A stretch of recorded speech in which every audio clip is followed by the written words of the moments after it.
ನಮಸ್ಕಾರ. ಎವಿಡೆನ್ಸ್ ಆ್ಯಕ್ಟ್ನ ಭಾರತೀಯ ಸಾಕ್ಷ್ಯ ಅಧಿನಿಯಮದ ಇನ್ನೊಂದು ವಿಡಿಯೋದೊಂದಿಗೆ ನಿಮ್ಮ ಮುಂದೆ ಬರ್ತಾ ಇದ್ದೀನಿ. Today I am discussing about the opinions. ಅಭಿಪ್ರಾಯಗಳು ಯಾವ ಸಂದರ್ಭದಲ್ಲಿ ಸಮಂಜಸ ತಥ್ಯಗಳಾಗ್ತವೆ and that deals from section 39 to 45. So, we are still in relevant fact. Our subject is part 2, actually BSA 2023. We are here. We are in unit 2 and we are in part 2 and part 2 talks about relevant facts. And in relevant facts, one such section is about opinions, ಅಭಿಪ್ರಾಯಗಳ ಬಗ್ಗೆ.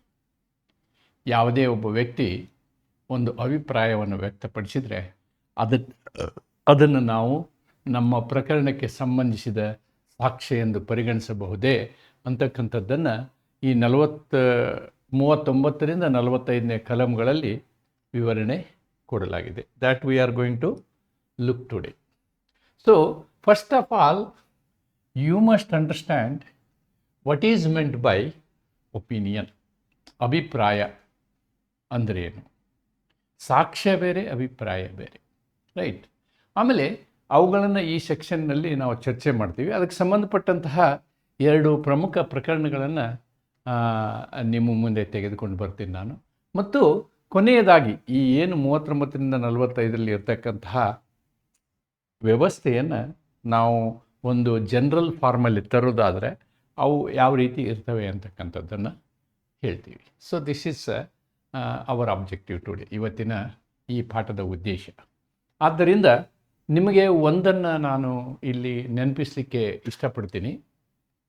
ಏನು ಅಂತಂದರೆ, ಇವಾಗ ನಾವು relevant part 2ನಲ್ಲಿದ್ದೀವಿ, evidence ಆ್ಯಕ್ಟ್ನ part 2ನಲ್ಲಿದ್ದೀವಿ. ಈ part 2ನೇ unit 1 ಮತ್ತು unit 2ನನ್ನು ಆವರಿಸ್ಕೊಂಡಿದೆ. Unit 2ನಲ್ಲಿ ಇನ್ನೊಂದು video ಮುಗಿಸಿದರೆ ನಾನು ಯೂನಿಟ್ 2 ಮುಗಿಸ್ಬೋದು ಅಂತ ಅಂದ್ಕೊಳ್ತೀನಿ. ಆದರೆ ಏನೇನು ನಾವು ಇಲ್ಲಿಯವರೆಗೆ ನೋಡಿದ್ದೀವಿ ಅನ್ನೋದನ್ನು ನೀವೇನಾದರೂ ಗಮನಿಸೋದಾದರೆ relevant fact part 2 of B S ಎನಲ್ಲಿ ಬರ್ತಕ್ಕಂಥ ಈ ರಿಲೆವೆಂಟ್ ಫ್ಯಾಕ್ಟ್ಗಳು ಇಷ್ಟು ಪ್ರಕಾರದಿದ್ದಾವೆ. ನಾವು ಮೊದಲು ತುಂಬ ವಿವರವಾಗಿ ನೋಡಿದ್ವಿ, ಸೆಕ್ಷನ್ 3 ಹಿಡ್ಕೊಂಡು 4ರಿಂದ 14ವರೆಗೆ ಕ್ಲೋಸ್ಲಿ ರಿಲೇಟೆಡ್ ಫ್ಯಾಕ್ಟ್ಸ್ ನೋಡಿದ್ವಿ. We have seen closely related facts, ಸತ್ಯಗಳನ್ನು ನೋಡಿದ್ವಿ. ನಂತರ ಒಪ್ಪಿಕೊಳ್ಳುವಿಕೆಯನ್ನು ನಾವು ನೋಡಿದ್ವಿ, ಅಡ್ಮಿಷನ್ ಅಂತ ಹೇಳ್ತೀವಿ. ಈ ಒಪ್ಪಿಕೊಳ್ಳುವಿಕೆ ಏನಾಗುತ್ತೆ ಅಂದರೆ 15ರಿಂದ 21ರವರೆಗೆ ನಾವು ಅಡ್ಮಿಷನ್ ನೋಡ್ತೀವಿ, 22ರಿಂದ 24ರವರೆಗೆ ನಾವು ಕನ್ಫೆಷನ್ ನೋಡ್ತೀವಿ. ಕನ್ಫೆಷನ್ ಅಂದ್ರೂ ಒಪ್ಪಿಕೊಳ್ಳುವಿಕೆನೇ. ಆದರೆ ಯಾವ ಒಬ್ಬ ವ್ಯಕ್ತಿ ಅಪರಾಧವನ್ನು ಒಪ್ಕೊಳ್ತಾನೆ, ಗಿಲ್ಟನ್ನು ಒಪ್ಕೊಳ್ತಾನೆ, ಅದಕ್ಕೆ ನಾವು ಕನ್ಫೆಷನ್ ಅಂತೀವಿ. ಬೇರೆ ವಿಷಯದಲ್ಲಿ ತಪ್ಪು ಒಪ್ಪಿಕೊಳ್ಳೋದು ಅಂತ ಹೇಳ್ತೀವಿ. Okay, then special circumstances, there are certain statements, ವಿಶೇಷ ಸಂದರ್ಭಗಳಲ್ಲಿ ಇರ್ತಕ್ಕಂಥ ಸ್ಟೇಟ್ಮೆಂಟ್ಗಳನ್ನು ನಾವು ಸೆಕ್ಷನ್ 28ರಿಂದ 32ವರೆಗೆ ನೋಡಿದ್ವಿ. ಆಮೇಲೆ ಹಿಂದಿನ ವಿಡಿಯೋದಲ್ಲಿ, ನಿಕಟಪೂರ್ವ ವಿಡಿಯೋದಲ್ಲಿ ಯಾವ ಸಂದರ್ಭದಲ್ಲಿ ಹಿಂದಿನ ತೀರ್ಪುಗಳು, ಜಜ್ಮೆಂಟ್ಸ್ ಅಂದರೆ judgment may include orders and decrees also, ಇವು ಯಾವ ಸಂದರ್ಭದಲ್ಲಿ ಸಂಬಂಧಿಸ ತಥ್ಯ ಆಗ್ತವೆ ಅಂತ ನೋಡ್ತೀವಿ. ಇವತ್ತಿನ ಈ ವಿಡಿಯೋದಲ್ಲಿ we are looking at this opinions. ಅಭಿಪ್ರಾಯಗಳು ಸಮಂಜಸ ತಥ್ಯ ಯಾವಾಗ ಆಗ್ತವೆ ಅನ್ನೋದನ್ನು ಈ ವಿಡಿಯೋದಲ್ಲಿ ನೋಡ್ತೀವಿ. ಮುಂಬರುವ ವಿಡಿಯೋದಲ್ಲಿ ಒಬ್ಬ ವ್ಯಕ್ತಿಯ ಗುಣ, ಒಬ್ಬ ವ್ಯಕ್ತಿಯ ನಡತೆ, ಕ್ಯಾರೆಕ್ಟರ್ ಸರ್ಟಿಫಿಕೇಟ್ ಅಂತ ಕೊಡ್ತಿದ್ದಾರೆ ನಮಗೆ ಸ್ಕೂಲಲ್ಲಿ. ಆ ನಡತೆಯ ಕೂಡ ಕೆಲವು ಸಂದರ್ಭದಲ್ಲಿ ಸಮಂಜಸ ತಥ್ಯ ಆಗ್ತದೆ ಅಂತಕ್ಕಂಥದ್ದನ್ನು ನಮ್ಮ ಎವಿಡೆನ್ಸ್ ಆ್ಯಕ್ಟ್ನ 46 to 50, ಅದಕ್ಕೆ ನಾವು ಸೆಕ್ಷನ್ 3ನಲ್ಲಿ ಏನು ಹೇಳಿದ್ವಿ, whatever is written between 4 to 50 they are only relevant facts ಅಂತ ಹೇಳಿದ್ವಿ. ಅನ್ನೋದನ್ನು ಸೆಕ್ಷನ್ 3ನಲ್ಲಿ ನಾವು ಹೇಳಿದ್ದೀವಿ, right? No other facts are relevant facts. ಯಾವುದು ರಿಲೆವೆಂಟ್ ಫ್ಯಾಕ್ಟ್, ಯಾವುದು ಸಮಂಜಸ ತಥ್ಯ ಅನ್ನೋದನ್ನು ಈ ರೀತಿ ವಿವರವಾಗಿ ಎವಿಡೆನ್ಸ್ ಆ್ಯಕ್ಟ್ನಲ್ಲಿ ಹೇಳಲಾಗಿದೆ. So we are almost on the final leg. One more video if I complete relevant ಫ್ಯಾಕ್ಟರ್ನ ನಾವು ಕಂಪ್ಲೀಟ್ ಮಾಡ್ತೀವಿ ಅಂತ ಹೇಳ್ತಾ ನಾನು ಇವತ್ತಿನ ವಿಡಿಯೋಗೆ ಮತ್ತೆ ಬರ್ತೀನಿ. ಈ ವಿಷಯಗಳನ್ನು ಇವತ್ತು ಚರ್ಚೆ ಮಾಡೋಣ. Right. Section 39 to 45 of BSA deal with relevancy of opinions. Relevancy of opinions of third persons. Nodi, they are not at all related to the case. If there is a case between A and B, or A versus B, or if there is a case between state versus accused, they are related parties. ಇವರನ್ನು ಹೊರತುಪಡಿಸಿ ಮೂರನೇ ವ್ಯಕ್ತಿ ತನ್ನ ಅಭಿಪ್ರಾಯವನ್ನು ಹೇಳ್ತಾನೆ. ಅಂತಹ ಅಭಿಪ್ರಾಯದ ಬಗ್ಗೆ ಇವತ್ತಿನ ನಮ್ಮ ಚರ್ಚೆ ಇದೆ. ಪರ್ಟಿಕ್ಯುಲರ್ಲಿ ಎಕ್ಸ್ಪರ್ಟ್ಸ್, ಕೆಲವೊಬ್ಬರು ಪರಿಣಿತರಿರ್ತಾರೆ, ವಿಶೇಷ ಜ್ಞಾನವನ್ನು ಹೊಂದಿದಂತಹ ವ್ಯಕ್ತಿಗಳಿರ್ತಾರೆ, ಅಥವಾ ಇನ್ನು ಕೆಲವರಿಗೆ ಅದರ ಬಗ್ಗೆ ಅರಿವಿರ್ತದೆ, ನಾಲೆಜ್ ಇರ್ತದೆ. ಇಂತಹ ವ್ಯಕ್ತಿಗಳು ಕೊಡುವಂತಹ ಸಾಕ್ಷ್ಯವನ್ನು ನಾವೇನಂತೀವಿ? ಒಪಿನಿಯನ್ ಅಥವಾ ಅಭಿಪ್ರಾಯ ಅಂತ ಹೇಳ್ತೀವಿ. These provisions are exceptions to the general rule. ಸಾಮಾನ್ಯವಾಗಿ ಎಂಥದ್ದು? You have to consider witness must testify, that witnesses must testify only to facts and not opinions. ನೋಡಿ, ಸಾಕ್ಷ್ಯಗಳು ಏನನ್ನು ಹೇಳಬೇಕು? ಸತ್ಯದ ಬಗ್ಗೆ ಸಾಕ್ಷ್ಯಗಳಿರಬೇಕು. The witness must be always about fact, not about opinion. But this is a exception. This whole section is exception to that. ಇದೊಂದು ಅಪವಾದ. ಯಾಕೆ ಅಂತಂದರೆ ಇಲ್ಲಿ ಅಭಿಪ್ರಾಯವನ್ನು ಸಾಕ್ಷ್ಯವಾಗಿ ತಗೊಳ್ತೀವಿ, ಸತ್ಯವನ್ನು ಸಾಕ್ಷ್ಯವಾಗಿ ತಗೊಳ್ಳೋದಿಲ್ಲ. ಯಾವುದೇ ಒಬ್ಬ ವ್ಯಕ್ತಿ ಹೇಳಿದಂತಹ ತನ್ನ ಅಭಿಪ್ರಾಯವನ್ನು ನಾವಿಲ್ಲಿ ನಮ್ಮ ಪ್ರಕರಣದ ಒಳಗಡೆ ತೆಗೆದುಕೊಂಡು ಬರ್ತೀವಿ. That is what is known as opinions as relevant facts. Opinions as relevant facts. ಏನಿದರ ಅರ್ಥ? What do you understand by opinion? ಅಭಿಪ್ರಾಯದ ಅರ್ಥ ಏನು? ಅಭಿಪ್ರಾಯ ಸಾಕ್ಷ್ಯ ಯಾವ ಥರ ಇರ್ತದೆ? Generally witnesses are required to state facts. ಸಾಮಾನ್ಯವಾಗಿ ವಿಟ್ನೆಸ್ಗಳು, ಸಾಕ್ಷ್ಯಗಳು ಏನು ಹೇಳ್ತಾರೆ?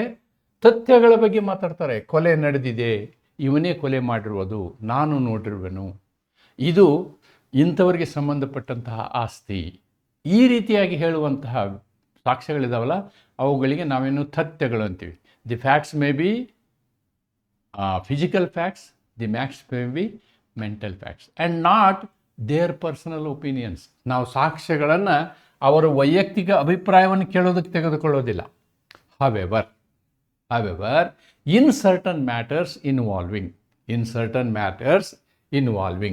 ವಿಜ್ಞಾನ, ಕಾನೂನು, ಕಲೆ, ಹ್ಯಾಂಡ್ ರೈಟಿಂಗ್, ಸಂಪ್ರದಾಯ, ಸಂಬಂಧ ಮತ್ತು ರೂಢಿಗಳು, ಈ ರೀತಿಯ ವಿಷಯಗಳಲ್ಲಿ, ವಿಜ್ಞಾನದ ವಿಷಯದಲ್ಲಿ, ಕಾನೂನಿನ ವಿಷಯದಲ್ಲಿ, ಕಲಾತ್ಮಕ ವಿಷಯದಲ್ಲಿ, ಕೈ ಬರಹದ ವಿಷಯದಲ್ಲಿ, ಆಮೇಲೆ ಸಂಪ್ರದಾಯಗಳ ವಿಷಯದಲ್ಲಿ, ಸಂಬಂಧಗಳು, ರಕ್ತ ಸಂಬಂಧಗಳ ವಿಷಯದಲ್ಲಿ ಮತ್ತು ಕೆಲವೊಂದು ಸಾಮಾನ್ಯವಾದ ರೂಢಿಗಳ ವಿಷಯದಲ್ಲಿ ನಾವು ಅಭಿಪ್ರಾಯವನ್ನು ಸಾಕ್ಷ್ಯವನ್ನಾಗಿ ತೆಗೆದುಕೊಳ್ತೇವೆ. Court may require assistance from two category of people.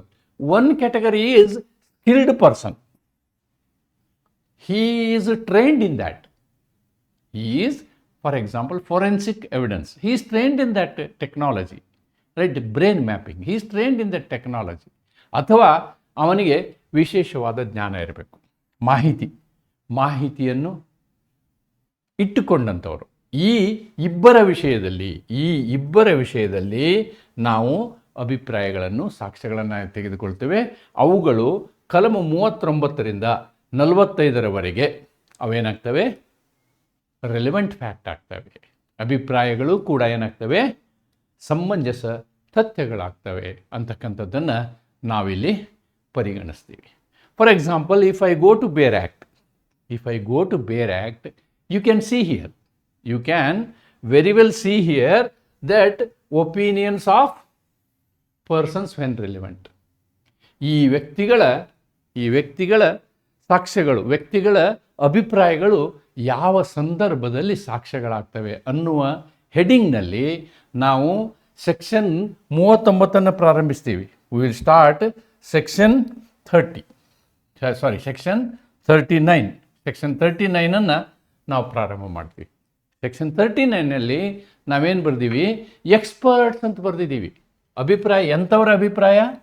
ಎಕ್ಸ್ಪರ್ಟ್ಗಳ ಅಭಿಪ್ರಾಯ, ತಜ್ಞರ ಅಭಿಪ್ರಾಯ. ಎಕ್ಸ್ಪರ್ಟ್ಗಳ ಅಭಿಪ್ರಾಯ ಅಥವಾ ತಜ್ಞರ ಅಭಿಪ್ರಾಯವನ್ನು ನಾವು ಸೆಕ್ಷನ್ 39ರಲ್ಲಿ ನೋಡ್ತೀವಿ. When the court has to form opinion, ಒಂದು ನ್ಯಾಯಾಲಯ ಒಂದು ಅಭಿಪ್ರಾಯವನ್ನು ಅದು ಸೃಷ್ಟಿ ಮಾಡಬೇಕಾದ್ರೆ, ಅದರಲ್ಲಿ ಅನೇಕ ವಿಷಯಗಳು ಬರ್ತವೆ. ಯಾವ ವಿಷಯದ ಬಗ್ಗೆ? Upon a point of foreign law, ವಿದೇಶಿ ಕಾನೂನಿನ ಬಗ್ಗೆ, ಅಥವಾ ವಿಜ್ಞಾನ, ಸೈನ್ಸಿನ ಬಗ್ಗೆ, ಅಥವಾ ಆರ್ಟ್, ಕಲೆಯ ಬಗ್ಗೆ, ಅಥವಾ ಎನಿ ಅದರ್ ಫೀಲ್ಡ್, ಇನ್ನು ಬೇರೆ ಯಾವುದೇ ಒಂದು ಕ್ಷೇತ್ರದಲ್ಲಿ, ಆರ್ ಆ್ಯಸ್ ಟು ಐಡೆಂಟಿಟಿ, ಗುರುತು ಹಿಡಿಯುವ, ಏನು? ಹ್ಯಾಂಡ್ ರೈಟಿಂಗ್, ಒಬ್ಬ ವ್ಯಕ್ತಿಯ ಕೈ ಬರಹ, ಇದು ಇವನದೇ ಬರಹ ಅಂತಕ್ಕಂಥದ್ದನ್ನು ಗುರುತು ಹಿಡಿಯುವ ವಿಷಯದಲ್ಲಿ ಇದನ್ನು ನಾವು 4 ಅಂದ್ಕೊಂಡ್ರೆ ಇದನ್ನು 5 ಅನ್ಬೋದು, ಗುರುತು ಹಿಡಿಯುವ ವಿಷಯದಲ್ಲಿ. ಅಥವಾ ಫಿಂಗರ್ ಪ್ರಿಂಟ್ ಅಂತ ಹೇಳ್ತೀವಿ, 6 ಫಿಂಗರ್ ಪ್ರಿಂಟ್. ಈ ವಿಷಯಕ್ಕೆ ಸಂಬಂಧಿಸಿದಂತೆ ನಾವೇನು ಮಾಡ್ತೀವಿ? ಸ್ಪೆಷಲಿ ಸ್ಕಿಲ್ಡ್, ಈ ವಿಷಯಕ್ಕೆ ಸಂಬಂಧಿಸಿದಂತೆ ವಿಶೇಷವಾದಂತಹ ಪರಿಣಿತಿಯನ್ನು ಹೊಂದಿರುವ, ಯಾವ ವಿಷಯದಲ್ಲಿ?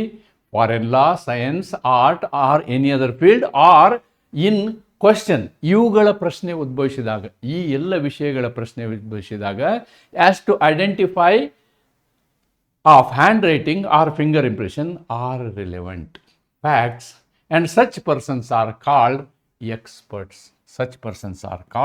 ಎಕ್ಸ್ಪರ್ಟ್ಸ್. ಅವರುಗಳಿಗೆ ನಾವೇನು ಹೇಳ್ತೀವಿ? ವಿಶೇಷ ತಜ್ಞರು ಅಂತ ಹೇಳ್ತೀವಿ. ಮತ್ತು ಈ 6 ವಿಷಯಗಳನ್ನು ಸಂಬಂಧಪಟ್ಟಂತೆ ಈ 4ನೇ ವಿಷಯ ಇದೆಯಲ್ಲ, ಈ ಎನಿ ಫೀಲ್ಡ್ ಅನ್ನೋದನ್ನು ಮೊದಲು ಇರಲಿಲ್ಲ, ಎವಿಡೆನ್ಸ್ ಆ್ಯಕ್ಟಲ್ಲಿ ಇರಲಿಲ್ಲ. ಅದನ್ನೇನು ಮಾಡಿದ್ದೀವಿ ನಾವು?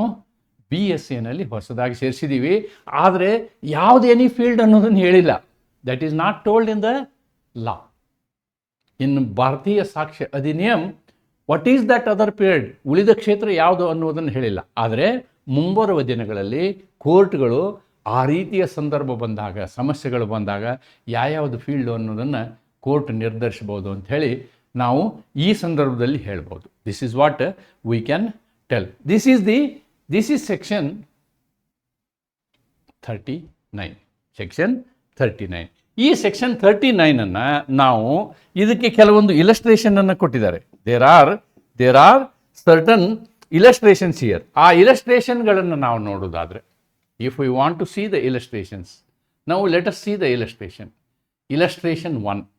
There are 3 illustrations. Now let us analyze these 3 illustrations also. Analyze these 3 illustrations. The first one, the question is whether the death of A was caused by poison. ಎಯ ಸಾವು ವಿಷ ಸೇವನೆಯಿಂದ ಆಗಿದೆಯೇ ಎನ್ನುವುದು ವಿವಾದಿತ ಪ್ರಶ್ನೆಯಾಗಿದ್ದರೆ the opinion of experts as to the symptoms produced by the poison by which A is suppose to have died are relevant. ಇಲ್ಲಿ ಆ ತಜ್ಞರು ಒಪಿನಿಯನ್ ಕೊಡ್ತಾರೆ. ಏನು? ಸಿಂಪ್ಟಮ್ಸ್,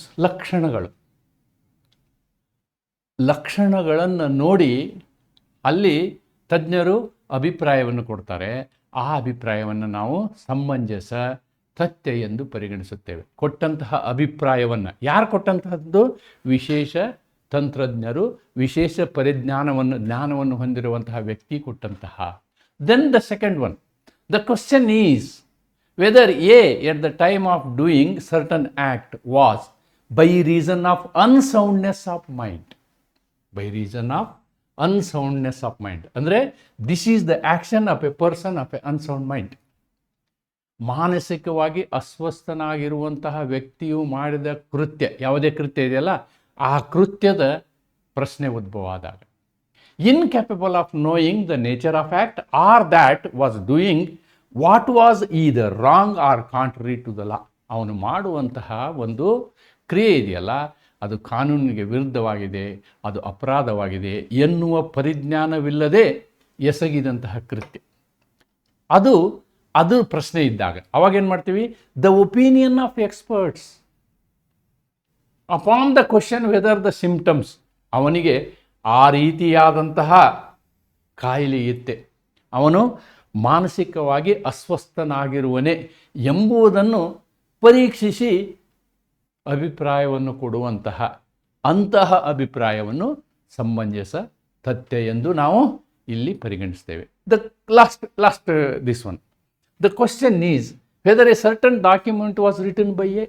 ನೋಡಿ, ಯಾವುದೇ ಒಂದು ಪ್ರಶ್ನೆ ಏನು, ಈ ಒಂದು ದಾಖಲೆಯನ್ನು, ಈ ಒಂದು ದಸ್ತಾವೇಜನ್ನು ಎ ಎಂಬವನ ಕೈ ಬರಹದಿಂದ ಬರೆಯಲಾಗಿದೆಯೇ ಎನ್ನುವುದು ಪ್ರಶ್ನೆ ಆಗಿದ್ದರೆ ಎನಿದರ್ ಡಾಕ್ಯುಮೆಂಟ್, ಇನ್ನೊಂದು ಒಪ್ಪಿಕೊಂಡಂತಹ ಇನ್ನೊಂದು document which is proved or admitted to have been written by a ನಾನೇ ಬರೆಯುತ್ತಿರುವ ಈ ಡಾಕ್ಯುಮೆಂಟು ಅಂಥೇಳಿ ಎ ಏನಾದರೂ ಒಪ್ಕೊಂಡಂತಹ ಇನ್ನೊಂದು ಡಾಕ್ಯುಮೆಂಟು ನಿಮ್ಮ ಹತ್ರ ಸಿಕ್ಕಾಗ, ದಸ್ತಾವೇಜು ನಿಮ್ಮ ಹತ್ರ ಸಿಕ್ಕಾಗ ಅದನ್ನು ನಾವೇನು ಮಾಡ್ತೀವಿ, ಹ್ಯಾಂಡ್ ರೈಟಿಂಗ್ ಎಕ್ಸ್ಪರ್ಟಿಗೆ ಕೊಡ್ತೀವಿ.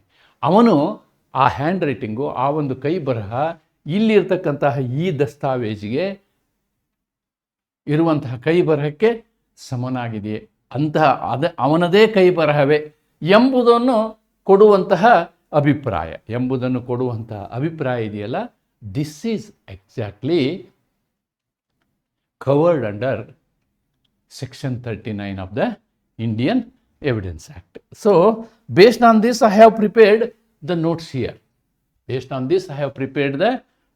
here. On section 39. Section 39 ಗೆ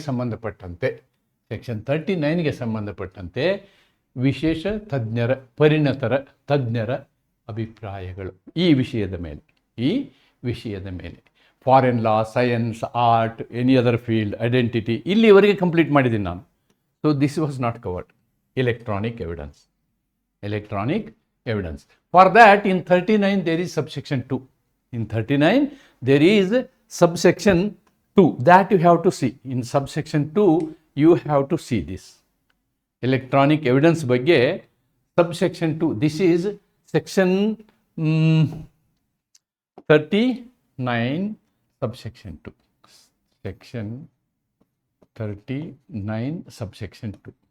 ಇದರಲ್ಲಿ ಇಲೆಕ್ಟ್ರಾನಿಕ್ ಬಗ್ಗೆ ಹೇಳಿದ್ದಾರೆ. Otherwise in evidence act that was a addition 45 ಏನೋ ಒಂದು ಸೆಕ್ಷನ್ ಇತ್ತು, ಅದನ್ನಲ್ಲಿ ಸಬ್ಸೆಕ್ಷನ್ 2 ಮಾಡಿದ್ದೀವಿ ನಾವು BSc-ನಲ್ಲಿ. ಏನು ಹೇಳ್ತಿದ್ದು, when in a proceeding the court has to form a opinion. ನಮ್ಮ ನ್ಯಾಯಾಲಯ ಒಂದು ಅಭಿಪ್ರಾಯವನ್ನು ಸೃಷ್ಟಿ ಮಾಡಬೇಕಾಗಿದೆ. ಯಾವುದರ ಬಗ್ಗೆ? Of any matter relating to any information transmitted or stored in a computer. What is transmitted? If you are speaking from here to Delhi to your friend, so that is transmitted. Your voice is transmitted. Or you are sending an email from here to Delhi, your data is transmitted. Then anything that is stored in a computer, ಇವುಗಳ ವಿಷಯದಲ್ಲಿ ಅಂತಹ ಇದು ಸಂಗ್ರಹಿಸಿದ ದಾಖಲೆಯೇ, ಇದು ಕಳುಹಿಸಿದ ದಾಖಲೆಯೇ ಅಂತಕ್ಕಂಥ ವಿಷಯವನ್ನು ನಿರ್ಧರಿಸುವ ಬಗ್ಗೆ ಅಭಿಪ್ರಾಯವನ್ನು ಕ್ರಿಯೇಟ್ ಮಾಡೋರಿದಾರಲ್ಲ, that is available under section 79A of IT Act 2000. 79A of information technology act 2000. ಅಲ್ಲಿ ಯಾರನ್ನು ಹೇಳಿದಾರೋ ಅವರನ್ನು ನಾವೇನು ಮಾಡ್ತೀವಿ, ಇಲ್ಲಿ ತಜ್ಞರು ಅಂತ ಒಪ್ಕೊಳ್ತೀವಿ. ನೋಡಿ, for the purpose of this subsection an examiner of electronic evidence shall be an expert. Electronic evidence expert ಅನ್ನೋದನ್ನು ನಾವಿಲ್ಲಿ ಗಮನಿಸಬೇಕು. That's what we have to see here. The same thing is written here. Fingerprint evidence and electronic evidence. The opinion of especially skilled person is relevant. ಯಾರೋ third party ಅಂದರೆ ಯಾರೋ ಹೇಳೋದಲ್ಲ. He must have ವಿಶೇಷ ಪರಿಣಿತಿ in that. ವಿಶೇಷ ಪರಿಣಿತಿ ಇದ್ದಾಗ ಮಾತ್ರ ನಾವು ಅದನ್ನು ಎಕ್ಸ್ಪರ್ಟ್ ಒಪಿನಿಯನ್ ಅಂತ ತಗೊಳ್ತೀವಿ. N expert is A person. ಯಾರು ಎಕ್ಸ್ಪರ್ಟು? ಹೂ ಅಕ್ವೈರ್ಡ್ ಸ್ಪೆಷಲ್ ಸ್ಕಿಲ್. ವಿಶೇಷವಾದಂತಹ ಏನಿರಬೇಕು, ಅವನಿಗೆ ಅಧ್ಯಯನ ಮಾಡಿರಬೇಕು, ಅವನಿಗೆ ವಿಶೇಷವಾದಂತಹ ಇದು ಇರಬೇಕು, ಆಮೇಲೆ ನಾಲೆಜ್ ಇರಬೇಕು, ಟ್ರೈನಿಂಗ್ ಆಗಿರಬೇಕು, ಸ್ಟಡಿ ಮತ್ತು ಅನುಭವ ಇರಬೇಕು ಆ ಪರ್ಟಿಕ್ಯುಲರ್ ವಿಷಯದ ಮೇಲೆ. ಯಾವುದೇ ಒಂದು ವಿಷಯದಲ್ಲಿ ವಿಶೇಷವಾದಂತಹ ನಾಲೆಜನ್ನು ಹೊಂದಿದರೆ. ಹಾಗೇನೆ electronic evidence also same like that. Section 39(2) ರಿಕಗ್ನೈಸಸ್. ಅದನ್ನು ಎಕ್ಸ್ಪ್ಲೈನ್ ಮಾಡಿದ್ದೀನಿ ನಿಮಗೆ, ಸೆಕ್ಷನ್ನು ತೋರಿಸಿದ್ದೀನಿ. I have shown. ಆ ವಿಶೇಷ ಪರಿಣಿತಿ ಇರುವವರು ಇಂಪಾರ್ಟೆಂಟು. ಉದಾಹರಣೆಗೆ ನಾನು ಇಲ್ಲೊಂದು 2-3 ಉದಾಹರಣೆಗಳನ್ನ ಕೊಟ್ಟಿದ್ದೀನಿ. I have given you 3 examples. ಇದೇ ಅಲ್ಲಿ ಇಲಸ್ಟ್ರೇಷನ್ ಎಕ್ಸ್ಪ್ಲೈನ್ ಮಾಡಿದ್ದೀನಿ. Whether death was caused by poison, the opinion of medical expert is relevant. Whether the document was written by a person, handwriting experts opinion is relevant. Cyber crime investigation, that is section 39(2) ಸಂಬಂಧಪಟ್ಟಂತಹ ವಿಷಯ ಇದು. So these are the illustrations. Now why this is done so? What is the legal principle ಅಂತೇನಾದರೂ ನೀವು ನೋಡೋದಾದರೆ, expert evidence ನಾವು ಇದನ್ನು advisory evidence ಆಗಿ ತಗೋಬೋದು. It is not a conclusive proof. This you have to remember. Court is not bound. ನ್ಯಾಯಾಲಯ ಇವರು ಕೊಟ್ಟಂತಹ ಅಭಿಪ್ರಾಯವನ್ನೇ ಅಂತಿಮ ಎಂದು ನಿರ್ಧರಿಸಬೇಕನ್ನುವಂಥ ನಿರ್ಬಂಧ ಏನಿಲ್ಲ. Expert opinion must be supported by reasons. The last section, I am taking the last section, that is a 45 it seems. Section 45, yes, 45 talks about this. Section 45 talks about this. ಅಲ್ಲಿ ಬಂದಾಗ ಎಕ್ಸ್ಪ್ಲೇನ್ ಮಾಡ್ತೀನಿ ನಾನು. I will explain this. So this is the principle of expert evidence. ಇದರಲ್ಲಿ ಈ ಪ್ರಕರಣವನ್ನು, ಇದು ಪ್ರಮುಖವಾದ ಪ್ರಕರಣ, ಲ್ಯಾಂಡ್ಮಾರ್ಕ್ ಜಡ್ಜ್ಮೆಂಟ್. ಲ್ಯಾಂಡ್ಮಾರ್ಕ್ ಈ ಜಡ್ಜ್ಮೆಂಟನ್ನು ಬರೀಬೋದು ನೀವು ಇಲ್ಲಿ. ಏನಿದು ಜಡ್ಜ್ಮೆಂಟು? ಈ ಜಡ್ಜ್ಮೆಂಟಲ್ಲಿ ಏನು ಹೇಳ್ತಾರೆ ಅಂತಂದರೆ, expert opinion is only an assisting factor and not a conclusive. ಅದೊಂದು ಕನ್ಕ್ಲೂಸಿವ್ ಪ್ರೂಫ್ ಅಲ್ಲ ಅಂತಕ್ಕಂಥದ್ದನ್ನು ಹೇಳುತ್ತೆ. ಈ ಕೇಸ್ ಹೇಗಿರುತ್ತೆ ಅಂತಂದರೆ, ಹಿಮಾಚಲ ಪ್ರದೇಶದಲ್ಲಿ ಒಂದು ಸಲ ಯಾವುದೋ ರೋಗ ಬರುತ್ತೆ, ಆ್ಯಪಲ್ಗೆ ಒಂದು ರೋಗ ಬರುತ್ತೆ. ಆ ಬಂದಂತಹ ರೋಗ ಇರೋದರಿಂದ ಸರ್ಕಾರ ಯಾರು ರೋಗ ಬಂದ ಆ್ಯಪಲನ್ನು ತಂದು ಸರ್ಕಾರಕ್ಕೆ ಒಪ್ಪಿಸ್ತಾರೋ ಅವರಿಗೆ ಪರಿಹಾರ ಧನವನ್ನು ಕೊಡಲಾಗುತ್ತೆ. ಆವಾಗ ಏನಾಗುತ್ತೆ, ಯಾವುದೇ ಒಬ್ಬ ವ್ಯಕ್ತಿ ಈ ಪರಿಹಾರವನ್ನು ಪಡೆಯೋದಕ್ಕೋಸ್ಕರ ಅವನು ತನ್ನ ತೋಟದಲ್ಲಿ ಬೆಳೆದು ಬಂದಂತಹ ಆ್ಯಪಲ್ಗಿಂತ, ಸಾಮಾನ್ಯವಾಗಿ ಬೆಳೆಯುವಂಥ ಆ್ಯಪಲ್ಗಿಂತ ಸಾವಿರಾರು ಹೆಚ್ಚು ಆ್ಯಪಲ್ಗಳನ್ನು ಕೊಟ್ಟು ಸರ್ಕಾರಕ್ಕೆ ಮೋಸ ಮಾಡಿದ್ದಾನೆ. ಸರ್ಕಾರದ ಅಧಿಕಾರಿಗಳು ಮತ್ತು ಈ ವ್ಯಕ್ತಿ ಸೇರಿಕೊಂಡು ಕಾನ್ಸ್ಪಿರಸಿ ಮಾಡಿ ಸರ್ಕಾರದ ಎಕ್ಸ್ಚೆಕರ್ಗೆ ತೊಂದರೆ ಮಾಡಿದ್ದಾರೆ ಅಂತಕ್ಕಂಥ ಪ್ರಕರಣ ಬರುತ್ತೆ. ಅದಕ್ಕೆ ಸಂಬಂಧಪಟ್ಟಂತಹ ಎಕ್ಸ್ಪರ್ಟ್ ಒಪಿನಿಯನ್ ಕ್ರಿಯೇಟ್ ಮಾಡ್ತಾರೆ. ಆ ಎಕ್ಸ್ಪರ್ಟ್ ಒಪಿನಿಯನ್ನು ಸರಿಯೋ ತಪ್ಪೋ ಎನ್ನುವುದನ್ನು ಈ ಪ್ರಕರಣದಲ್ಲಿ ನಿರ್ಧರಿಸಲಾಗಿದೆ. ಟ್ರಯಲ್ ಕೋರ್ಟ್ ಏನು ಮಾಡ್ತವೆ, ಎಕ್ಸ್ಪರ್ಟ್ ಒಪಿನಿಯನ್ ತೊಗೊಂಡು ಇವನು ಮೋಸ ಮಾಡಿದಾನೆ ಅಂತ ಜಜ್ಮೆಂಟ್ ಕೊಡ್ತಾರೆ. ಹೈಕೋರ್ಟು ಅದನ್ನು ನೆಗ್ಲೆಕ್ಟ್ ಮಾಡುತ್ತೆ. ಸುಪ್ರೀಂ ಕೋರ್ಟ್ ಹೈಕೋರ್ಟ್ನ ನಿರ್ಧಾರವನ್ನು ಎತ್ತಿ ಹಿಡಿತದೆ. ಅಂದರೆ ಎಕ್ಸ್ಪರ್ಟ್ ಒಪಿನಿಯನ್ ಹೇಗಿರಬೇಕು, ಆ ಒಪಿನಿಯನ್ನ ಕನ್ಸಿಡರ್ ಮಾಡಬೇಕು ಅಂತ ಇರೋದಿಲ್ಲ. ಅವರ ಒಪಿನಿಯನ್ನು ಸಪೋರ್ಟಿವ್ ಡಾಕ್ಯುಮೆಂಟ್ ಒಂದಿಗೆ ಇರಬೇಕು. The case serves as A crucial president in Indian criminal jurisprudence, clarifying that A court must closely scrutinise the data, methodology and reasoning behind the experts opinion. ಯಾವುದೇ ಒಬ್ಬ ತಜ್ಞ ಒಂದು ಒಪಿನಿಯನ್ ಕೊಟ್ಟರಂದರೆ ಅವನು ಯಾವ ಆಧಾರದ ಮೇಲೆ ಆ ಒಂದು ಅಭಿಪ್ರಾಯವನ್ನು ಕೊಟ್ಟಿದ್ದಾನೆ ಎನ್ನುವುದನ್ನು ಪರಿಶೀಲಿಸುವ ಜವಾಬ್ದಾರಿ ನ್ಯಾಯಾಲಯದ ಮೇಲಿದೆ. ಸುಮ್ಮನೆ ಒಬ್ಬ ವ್ಯಕ್ತಿ ಕೊಟ್ಟಂತಹ ಒಪಿನಿಯನ್ನು ತಜ್ಞರ ಅಭಿಪ್ರಾಯ ಎಂದು ಒಪ್ಪಿಕೊಳ್ಳೋದು ತಪ್ಪು ಅನ್ನೋದನ್ನು ಸುಪ್ರೀಂ ಕೋರ್ಟು ಈ ಪ್ರಕರಣದಲ್ಲಿ ಹೇಳ್ತೆ. This is the judgment of the Supreme Court. Okay, I have written here. ಇದನ್ನೆಲ್ಲ ಬರೆಯೋದು ಬೇಡ ನೀವು. This is the, if you write this much, it is enough. Then there is one more case about handwriting. Ramchandra versus State of UP 1957. This is about the handwriting. Handwriting expert evidence is weak unless corroborated. ನೋಡಿ, hand writing ಎವಿಡೆನ್ಸನ್ನು ನೇರವಾಗಿ direct evidence ಅಂತ ಹೇಳಿ ತಗೊಳಕ್ಕಾಗೋದಿಲ್ಲ, ಅದಕ್ಕೆ supporting document ಬೇಕಾಗುತ್ತೆ ಅನ್ನೋದನ್ನು ಈ ಪ್ರಕರಣದಲ್ಲಿ ಹೇಳ್ತಾರೆ. ಸೊ ಇಲ್ಲೂ ಕೂಡ both are important cases. Takes it further, it indicates that even if handwriting experts methodology is sound, their conclusion is merely an opinion and not a conclusive proof. ಅದಕ್ಕೇನು ಬೇಕು, ಅದನ್ನು ನೀವು ಸಪೋರ್ಟ್ ಮಾಡಲಿಕ್ಕೆ ಬೇರೆ evidence ಕೊಡಬೇಕು ಅನ್ನೋದನ್ನು ಈ ಪ್ರಕರಣದಲ್ಲಿ ಹೇಳ್ತಾರೆ. This is all about section 39. Now we will discuss section 40. Section 40 is a very simple section. Section 40 is a very simple section. Here we are not talking about opinion. Here we are talking about facts. Here we are talking about facts, not opinion. ಅದಕ್ಕೆ original code ಏನಿದೆ ಒಂದ್ಸಲ ಗಮನ ಹರಿಸೋಣ. Let us see the code first. Section 40 ಏನು ಹೇಳುತ್ತೆ? Very small section. Section 40 is a very small section and it has got 2 illustrations also. Now these things I will explain you first. Before I am going to my notes, I will explain these 2 things. What are these things? Let us see. Now you see here section 40, facts bearing. Here nodi, it is not written as opinion. Here what is written is facts bearing upon opinions. Bearing upon opinions ಅಂದರೆ ನೀವು ಯಾವುದೇ ಒಬ್ಬ ತಜ್ಞ opinion ಕೊಟ್ಟಿದ್ದಾನೆ ಅಂತ ಇಟ್ಕೊಳ್ಳೋಣ.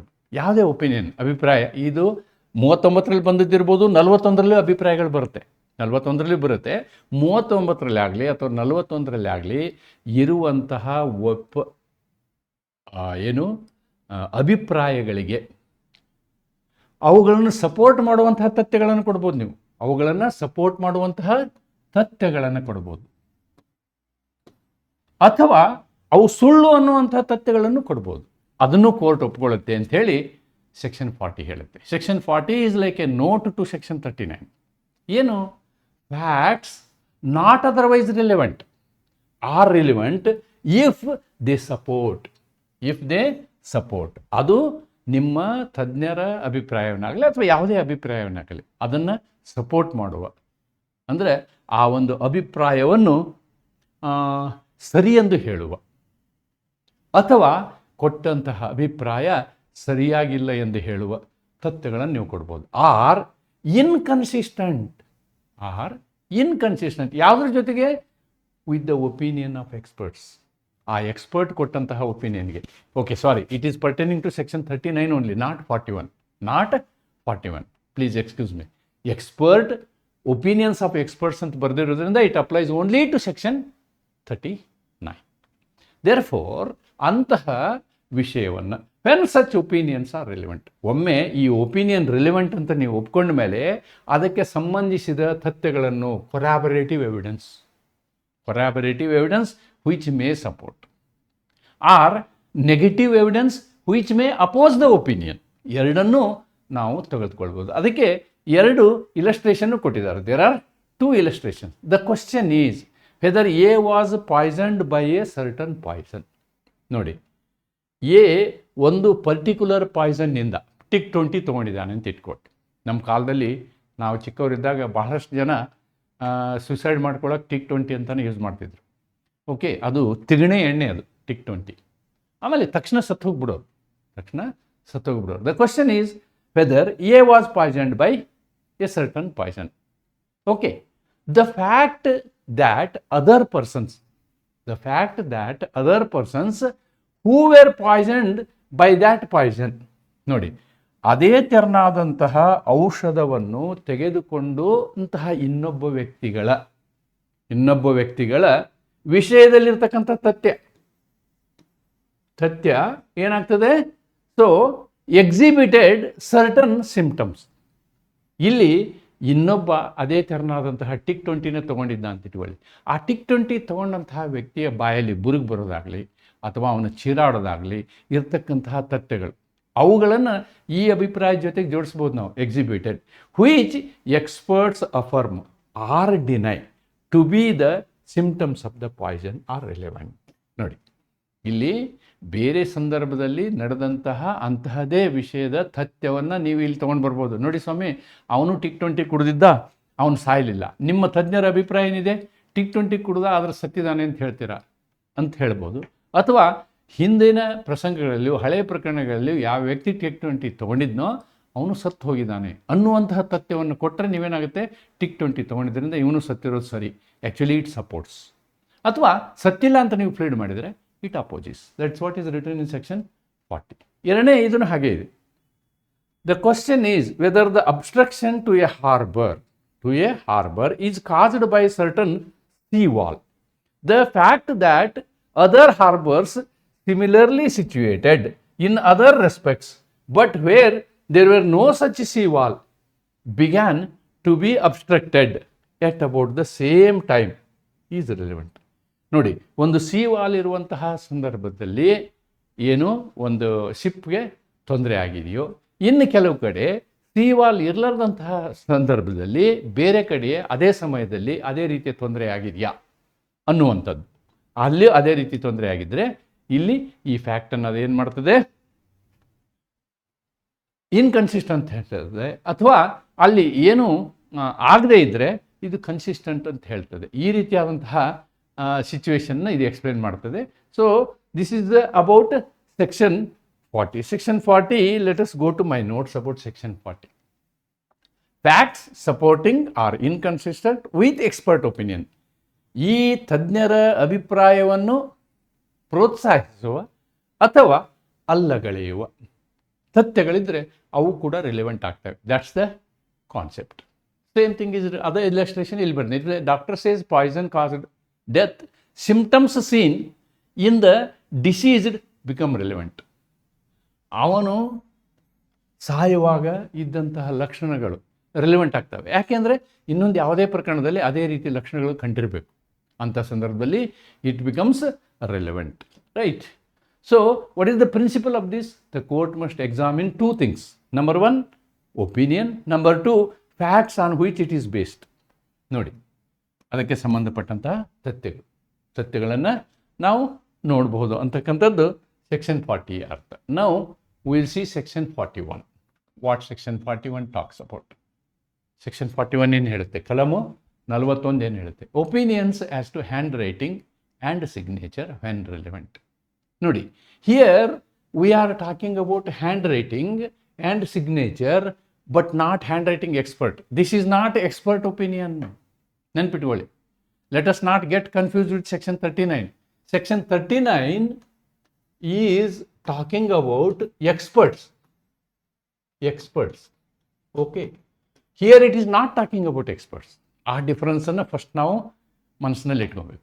ನೋಡಿ, opinions of a person acquainted, this is the keyword, acquainted with the handwriting or signature of another person is relevant. ಅಂದರೆ ಒಬ್ಬ ವ್ಯಕ್ತಿಯ ಕೈ ಬರಹ, ಅವನು ಮಾಡುವಂತಹ ಸಹಿ, ಇವುಗಳ ಬಗ್ಗೆ ನಮಗೆ ಪ್ರತಿನಿತ್ಯ ನಮಗೇನಿರಬೇಕು? ಅದರ ಗಮನ ಇರಬೇಕು. ನಮಗದು ರೂಢಿ ಆಗಿರಬೇಕು, ಪರಿಚಯ ಆಗಿರಬೇಕು. ಅವನ ಹ್ಯಾಂಡ್ ರೈಟಿಂಗ್ ಎಂಥದ್ದು ಅಂತ ನಾನು ದಿನ ನೋಡಿರಬೇಕು. ಅವ ಯಾವ ರೀತಿ ಸಹಿ ಮಾಡ್ತಾನೆ ಅನ್ನೋದನ್ನು ನಾವು ದಿನ ನೋಡಿರಬೇಕು. ಅಂತಹ ವ್ಯಕ್ತಿಯು ಹೇಳುವಂತಹ ಸಾಕ್ಷ್ಯವು ರಿಲೆವೆಂಟ್ ಆಗುತ್ತೆ. Who is acquainted person? ಪರಿಚಿತ ವ್ಯಕ್ತಿ ಅಂದರೆ ಯಾರು? A person is said to be acquainted. ಒಬ್ಬ ವ್ಯಕ್ತಿ ಅವನು ಪರಿಚಯ ಇರೋವನು ಅಂತ ನಾವು ಯಾವಾಗ ಹೇಳ್ಬೋದು ಅಂದರೆ, he has seen the person right.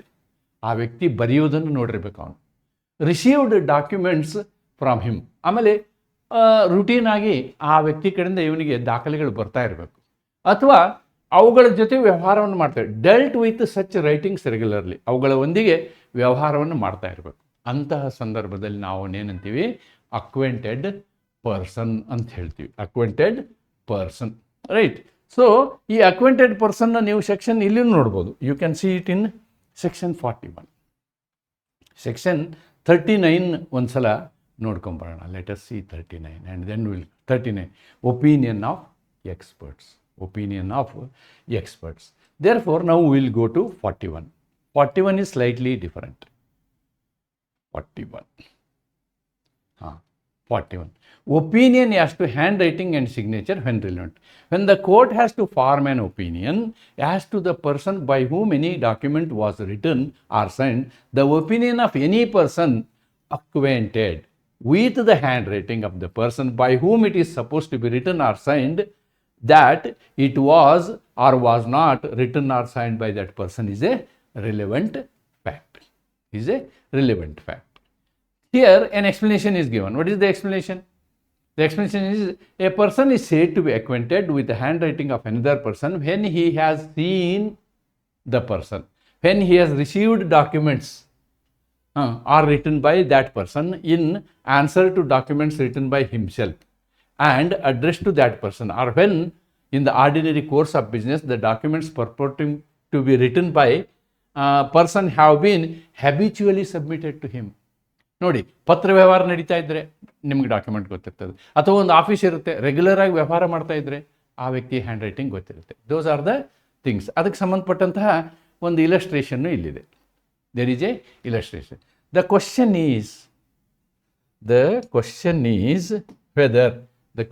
Is whether a given letter is the handwriting of A.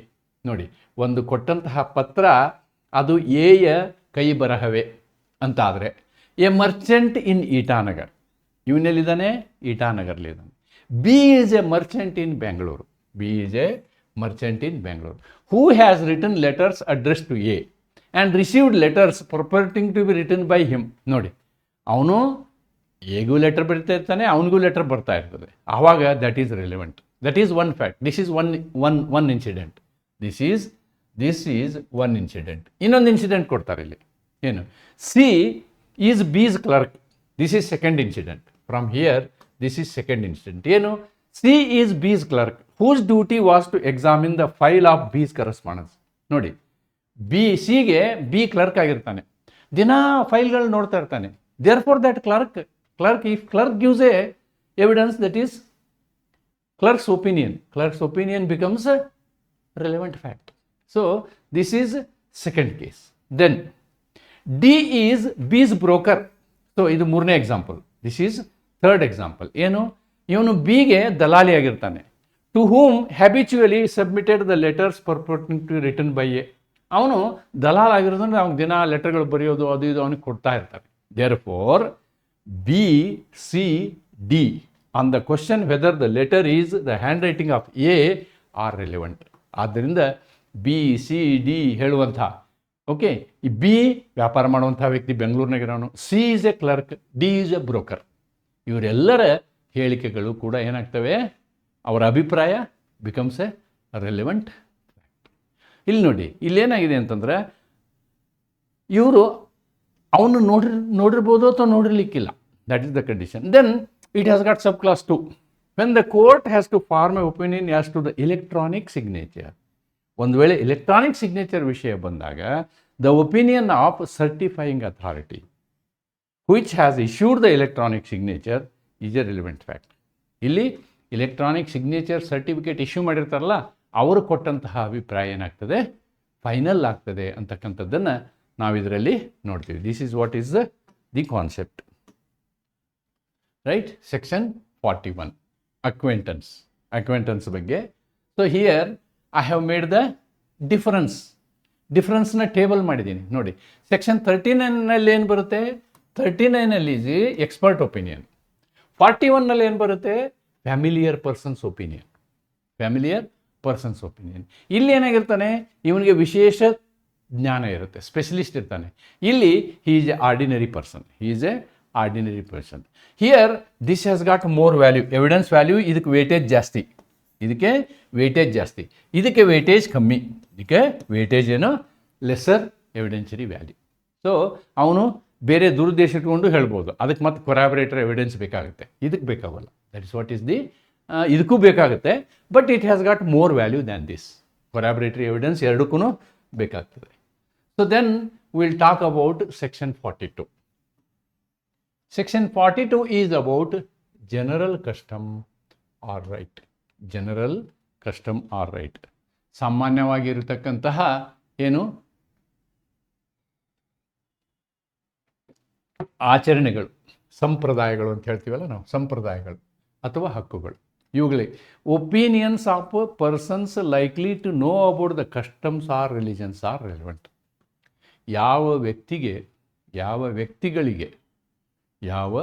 ವ್ಯಕ್ತಿಗಳಿಗೆ ಜನರಿಗೆ ಈ ಕಸ್ಟಮ್ಸು ಮತ್ತು ರೈಟ್ಸ್ಗಳ ಬಗ್ಗೆ ಗೊತ್ತಿರ್ತದೆ, ಅವ್ರು ಕೊಡುವಂತಹ ಒಪಿನಿಯನ್ನ ನಾವೇನು ಮಾಡ್ಬೋದು, ರೆಲೆವೆಂಟ್ ಫ್ಯಾಕ್ಟ್ ಅಂತ ತಗೋಬೋದು. Example, village customary pathway rights, religious usage customary ceremonies. ನೋಡಿ, ಇವೆಲ್ಲ ಹಳ್ಳಿಯ ಜನರು ಅಥವಾ ಲೋಕಲೈಟ್ಸ್ ಏನು ಮಾಡ್ತಾರೆ, ಅವರು ತಮ್ಮ ಜನರಲ್ ಅಭಿಪ್ರಾಯವನ್ನು ಹೇಳ್ತಾರೆ. ಒಬ್ಬನೇ ಹೇಳುವಂಥ ಅಭಿಪ್ರಾಯ ಅಲ್ಲ, ಒಂದು ಕಮ್ಯುನಿಟಿ ಹೇಳುವಂತಹ ಅಭಿಪ್ರಾಯ, ಜನರ ಸಮೂಹ ಹೇಳುವಂತಹ ಅಭಿಪ್ರಾಯ ಅಂಥೇಳಿ ನಾವಿಲ್ಲಿ ಹೇಳ್ಬೋದು. ನೀವು ಸೆಕ್ಷನನ್ನು ನೋಡ್ಬೋದು ಇಲ್ಲಿ. ಒಪಿನಿಯನ್ ಆಸ್ ಟು, ಒಂದು ಇಲಸ್ಟ್ರೇಷನ್ ಇದೆ, same thing I have written there. Okay, opinion as to existence of, opinion as to existence of general custom or right when relevant. Okay, when the court has to form an opinion as to the existence of any general custom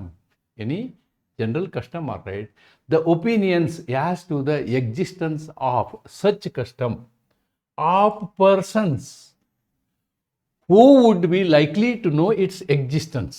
ಅವರಿಗೆ ಹೌದು ಆ ರೀತಿಯ ಸಂಪ್ರದಾಯ ಇತ್ತು ಅನ್ನೋದು ಅಲ್ಲಿಯ ಜನರಿಗೆ ಗೊತ್ತಿತ್ತು ಅಂತಂದರೆ ಅದನ್ನು ನಾವು ರಿಲೆವೆಂಟ್ ಫ್ಯಾಕ್ಟ್ ಅಂತ ಹೇಳ್ತೀವಿ.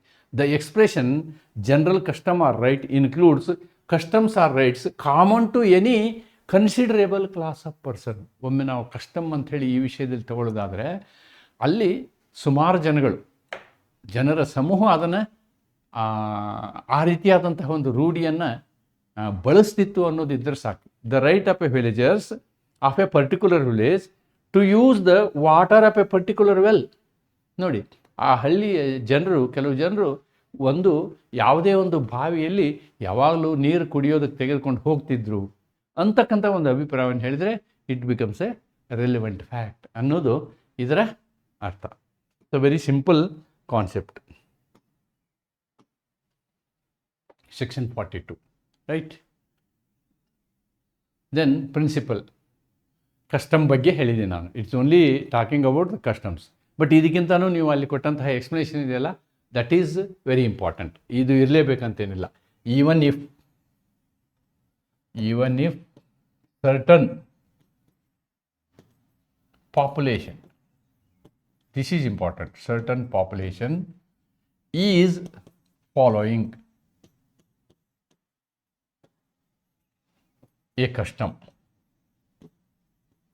then also it is a good opinion. It is a good opinion. ಇದೆಲ್ಲ ಹಳೆಯದು ಪ್ರಾಚೀನವಾಗಿರಬೇಕು, ಇದಿರಬೇಕು ಅನ್ನುವಂಥದ್ದು ಅದರಲ್ಲಿ ಬರ್ದಿಲ್ಲ. Okay, that's why you have to take this. This is the general concept of custom. ನಾನಿಲ್ಲಿ ಬರೆದಿರೋದು ಜನರಲ್ ಕಾನ್ಸೆಪ್ಟ್ ಆಫ್ ಕಸ್ಟಮ್ ಅನ್ನೋದನ್ನು ನೀವಿಲ್ಲಿ ಗಮನಿಸಬೇಕು. ಈ ರೀತಿ ಎಕ್ಸ್ಪ್ಲನೇಷನ್ ಕೊಟ್ಟಿದ್ರ ಪ್ರಕಾರ ಕೆಲವು ಜನ ಫಾಲೋ ಮಾಡ್ತಿದ್ರು ಸಾಕು ಅನ್ನುವಂಥದ್ದನ್ನು ಹೇಳಿದ್ದಾರೆ ಅವರು. That is the concept, right. Then section 43. Section 43 talks about usages and tenets. ಸಾಮಾನ್ಯವಾಗಿ ಬಳಸ್ತಾ ಇದ್ದರೆ, ಸಾಮಾನ್ಯವಾಗಿ ಅದರದೊಂದು ಪದ್ಧತಿ ಇದ್ದರೆ ಅದನ್ನು ಬಳಸ್ತಾ ಇದ್ದರೆ, ಅಥವಾ ಅಲ್ಲಿ ಆ ಒಂದು ಸಂಘಟನೆಯಲ್ಲಿ ಬೈಲಾಗಳನ್ನು ಮಾಡಿದರೆ, ಬೈಲಾ ಇಲ್ಲಿ ಕಾನ್ಸ್ಟಿಟ್ಯೂಷನ್ ಅಂದರೆ bylaw, not our constitution of India, governance of associations, ಅವುಗಳ ಆಡಳಿತ, ಈ ಎಲ್ಲ ರೂಢಿಗಳೇನಿರ್ತಾವಲ್ಲ ಸಾಮಾನ್ಯವಾಗಿ ರುಟೀನಾಗಿ ಮಾಡುವಂಥವು, ಅವುಗಳ ಬಗ್ಗೆ ಇರುವಂತಹ ಅಭಿಪ್ರಾಯವು ಸಮಂಜಸ ಫ್ಯಾಕ್ಟ್ ಆಗುತ್ತೆ ಅನ್ನೋದನ್ನು ನಾವು ಸೆಕ್ಷನ್ 43ನಲ್ಲಿ ನೋಡ್ತೀವಿ. So opinion of religious heads regarding religious practice becomes relevant ಅನ್ನೋದನ್ನು ನಾವಿಲ್ಲಿ ನೋಡ್ಬೋದು. Before I go to section 44, let me see the code. Section 43 ಏನು ಹೇಳುತ್ತೆ ಅಂತ. This is section 43. Section 43 has categorized 3 types. One is usage. Another is constitution and governance of a charitable foundation. ಅದು ತನ್ನ ಬೈಲಾಗಳನ್ನು, constitution ಅಂದರೆ ನೀವು bylaw ಅಂತ ತಗೋಬೋದು. The meaning of the words terms used in a particular district or particular class of people. ನೋಡಿ, ಯಾವುದೇ ಒಂದು ಶಬ್ದದ ಬಗ್ಗೆ ಒಂದು ರೂಢಿ ಇತ್ತು ಅಂತ ಇಟ್ಕೊಳ್ಳಿ, ಅಂತಹ ಶಬ್ದದ ಬಗ್ಗೆ ಇರತಕ್ಕಂತಹ ಅಭಿಪ್ರಾಯ. ನೀವು ಪ್ರದೇಶದಿಂದ ಪ್ರದೇಶಕ್ಕೆ ಹೋದರೆ ಶಬ್ದಗಳು ಬೇರೆ ಬೇರೆ ಆಗ್ತವೆ, ಅವು ಶಬ್ದದ ಅರ್ಥವೇ ಬೇರೆ ಬೇರೆ ಆಗ್ತದೆ. ಆ ಒಂದು ಜನಕ್ಕೆ ಅನುಗುಣವಾದಂತಹ ಅರ್ಥ ಕೊಡುವಂಥದ್ದನ್ನು ನಾವಿಲ್ಲಿ ಅಂತಹ ಅಭಿಪ್ರಾಯವನ್ನು ನಾವೇನು ಮಾಡ್ತೀವಿ ರೆಲಿವೆಂಟ್ ಅಂಥೇಳಿ ತಗೊಳ್ತೀವಿ. ನಾರ್ತ್ ಕರ್ನಾಟಕದ ಸೌತ್ ಕರ್ನಾಟಕದ ಅನೇಕ ಶಬ್ದಗಳಲ್ಲಿ ಆ ರೀತಿಯಾದಂತಹ ವ್ಯತ್ಯಾಸಗಳನ್ನು ನಾವು ಕನ್ನಡದಲ್ಲಿಯೂ ಕೂಡ ಕಾಣಬಹುದು ಅನ್ನೋದನ್ನು ನಾನಿಲ್ಲಿ ನಿಮಗೆ ನೆನಪಿಸ್ತೀನಿ. ನಾವು I will go to section 44. Section 44ನ ಇಲ್ಲೇ ನೋಡಿಬಿಡೋಣ. Let us see section 44 here only. Section 44 ಏನು ಸೆಕ್ಷನ್ 44 ಏನು ಹೇಳುತ್ತೆ ನೋಡೋಣ. This is section 44. Section 44. It has got 2 illustrations also. I will bring everything here. Opinion on relationship. Yes, this is talking about blood relationship. This is talking about blood relationship. What is this? Opinion of relationships when relevant. When the court has to form an opinion as to the relationship of one person to another. ಯಾವುದೇ ಇಬ್ಬರು ವ್ಯಕ್ತಿಗಳ ಮಧ್ಯದಲ್ಲಿಯ ಸಂಬಂಧವನ್ನು ಕಲ್ಪಿಸುವುದಕ್ಕೋಸ್ಕರ ನಾವು ಯಾವುದಾದರೂ ಅಭಿಪ್ರಾಯವನ್ನು ತೆಗೆದುಕೊಳ್ಳ್ರೆ ಯಾವುದರಿಂದ expressed by conduct ಅವರುಗಳ ನಡತೆಯಿಂದ as to the existence of such relationship of any person who as a member of the family or otherwise has special means of knowledge. ಒಬ್ಬ ವ್ಯಕ್ತಿ ಬೇರೆ ಇಬ್ಬರು ವ್ಯಕ್ತಿಗಳ ನಡತೆಯನ್ನು ಆಧರಿಸಿ ಅವರ ನಡತೆಯ ಆಧಾರದ ಮೇಲೆ ಅವರು ತನಗೆ ಇದ್ದಂತಹ ವಿಶೇಷವಾದಂತಹ ಜ್ಞಾನದಿಂದ ಕೊಡುವಂತಹ ಅಭಿಪ್ರಾಯ. Provided that such opinion shall not be sufficient to prove a marriage in a proceeding under divorce act. ನೋಡಿ, ಇದನ್ನು ಹೊರತುಪಡಿಸಿ ಆರ್ ಇನ್ ಕ್ರಿಮಿನಲ್ ಪ್ರಾಸಿಕ್ಯೂಷನ್ ಇದಕ್ಕೆ ಸಂಬಂಧಪಟ್ಟಂತಹ ವಿಷಯವನ್ನು ಹೊರತುಪಡಿಸಿ ಅಭಿಪ್ರಾಯಗಳನ್ನು ಕೊಡ್ಬೋದು. ಅಂತಹ ಅಭಿಪ್ರಾಯಗಳನ್ನು ನಾವು ರೆಲೆವೆಂಟ್ ಸಮಂಜಸ ತಥ್ಯ ಎಂದು ತೆಗೆದುಕೊಳ್ತೇವೆ. ನೋಡಿ, ಅದರಲ್ಲಿ ಕ್ವಶನ್ ಇದೆ, 2 ಇಲಸ್ಟ್ರೇಷನ್ ಕೊಟ್ಟಿದ್ದಾರೆ. Whether A and B were married, this is the question. A ಮತ್ತು ಬಿಗಳ ಮದುವೆ ಆಗಿದೆಯಾ? It is a fact in issue. The fact that they were usually received and treated by their friends as husband and wife. ನೋಡಿ, ಅವ್ರು ಯಾವಾಗಲೂ ಜೊತೆಗೆ ಓಡಾಡ್ತಿರ್ತಾರೆ. ಅವರ ಗೆಳೆಯರು ಅವರನ್ನು ಏನು ತಿಳ್ಕೊಂಡಿರ್ತಾರೆ? ಗಂಡ ಹೆಂಡತಿ ಎಂದೇ ತಿಳ್ಕೊಂಡಿರ್ತಾರೆ. ದೇರ್ ಫೋರ್ ಅವರ ಗೆಳೆಯರ ಅಭಿಪ್ರಾಯ ಇದೆಯಲ್ಲ, it becomes a relevant fact. Very simple. The question is whether A was legitimate son of B. ನೋಡಿ, ಇಲ್ಲಿ ಬಿಯ ಮಗನೇ, ಎಯು ಬಿಯ ಮಗನೇ ಎನ್ನುವಂಥದ್ದು. The fact that A always treated as such by members of the family. ನೋಡಿ, ಆ ಒಂದು ಕುಟುಂಬದ ಎಲ್ಲ ಸದಸ್ಯರು ಅವನನ್ನು ಎಯನ್ನು ಬಿಯ ಮಗನೆಂದೇ ಯಾವಾಗಲೂ ಗ್ರಹಿಸ್ತಿದ್ರು, ಆ ರೀತಿ ನಡ್ಕೊಳ್ತಿದ್ರು ಅನ್ನುವಂಥ ವಿಷಯದ ಅಭಿಪ್ರಾಯ ಇದೆಯಲ್ಲ, it is A relevant fact. Now let us glance the notes. What the notes? Opinion of religious heads. That's what I have written. This is the opinion of, we are talking about 44. Sorry. We are talking about 44. ನಾನು ಕಂಟಿನ್ಯೂಟಿನಲ್ಲಿ 44 ಹೇಳಿಬಿಟ್ಟೆ. Okay, opinion of relationship unrelevant. Right. Opinions expressed by conduct. ನೋಡಿ, ಆ 2 ಇಲಸ್ಟ್ರೇಷನಲ್ಲೂ ನಾವು ಕಂಡಕ್ಟೇ ನೋಡಿದ್ವಿ. ಏನು? Regarding relationship is relevant where relationship is in issue. ಇಲ್ಲೇನಾಗಿರ್ಬೇಕು? Question of fact or the fact in issue. ಆ ಸಂಬಂಧದ ಬಗ್ಗೆ ಪ್ರಶ್ನೆ ಇರಬೇಕು. ಅಂಥ ಸಂದರ್ಭದಲ್ಲಿ ಮಾತ್ರ ಇದನ್ನು ಪ್ರೂವ್ ಮಾಡ್ತೀವಿ. Such opinions insufficient if made only for litigation purpose. ಸುಮ್ಮನೆ ನೀವು ಲಿಟಿಗೇಷನ್ ಪರ್ಪಸ್ಗೆ ಆ ಒಪಿನಿಯನ್ ಹೇಳ್ತೀನಿ ಅಂದ್ರಲ್ಲ. ನಿಮ್ಮ ಒಪಿನಿಯನ್ನು ಲಿಟಿಗೇಷನ್ಗೂ ನಿಮಗೂ ಸಂಬಂಧ ಇರಬಾರ್ದು. ಅದಕ್ಕೆ ಉದಾಹರಣೆಗಳು: family members treating a person as a son or daughter, community recognition of a marriage. ನೋಡಿ, ಅದೇ ಇದನ್ನು ನಾವು ಸ್ಟೇಟ್ಮೆಂಟ್ ರೂಪದಲ್ಲಿ ಇಲ್ಲಿ ನಿಮಗೆ ಬರೆದಿದ್ದೀನಿ. ದಿಸ್ ಈಸ್ ಆಲ್ ಅಬೌಟ್ ಇದಕ್ಕೆ ಸಂಬಂಧಪಟ್ಟಂತಹ ಒಂದು ಕೇಸು ಇದು ಲ್ಯಾಂಡ್ಮಾರ್ಕ್ ಜಡ್ಜ್ಮೆಂಟ್. ಏನು? ದೋಲ್ಗಬಿಂದ ಪರಿಚಯ ವರ್ಸಸ್ ನಿಮಾನಿ ಚರಣ್ ಮಿಶ್ರಾ ಅಂತಕ್ಕಂಥದ್ದು. ಇದು ರಿಲೇಷನ್ಶಿಪ್ನ ಪ್ರೂವ್ ಮಾಡಲಿಕ್ಕೆ ಕಂಡಕ್ಟ್ ಆಫ್ ದ ಫ್ಯಾಮಿಲಿ ಮತ್ತು reputation. Okay, here the court clarified that opinion does not mean loose gossip, rumour or second hand hearsay. ಇವುಗಳನ್ನು ನಾವು ತೆಗೆದುಕೊಳ್ಳೋದಿಲ್ಲ. ವಾಟ್ ಕಂಡಕ್ಟ್ ಅಂದರೆ ಏನು ಅಂತಕ್ಕಂಥದ್ದನ್ನು ಹೇಳ್ತೀವಿ. Means internal conviction must manifest outwardly through actions. Internally ನಿಮ್ಮ ಮನಸ್ಸಿನಲ್ಲಿ ಏನಿದೆಯೋ ಅದು ನಿಮ್ಮ ಬಾಯಿಂದ ಹೊರಗೆ ಬರಬೇಕು. ಅಂತಹ ವಿಷಯವನ್ನು ನಾವು ಕಂಡಕ್ಟ್ ಅಂತ ತೆಗೆದುಕೊಳ್ತೀವಿ ಅನ್ನೋದನ್ನು ನಾವು ಈ ಪ್ರಕರಣದಲ್ಲಿ ಹೇಳಿದ್ದೀವಿ. This is then section 45, the last section. This is very important section, foundational section ಅಂತ ಹೇಳ್ಬೋದು. Grounds of opinion and relevant. Whenever opinion is relevant then the grounds are also important.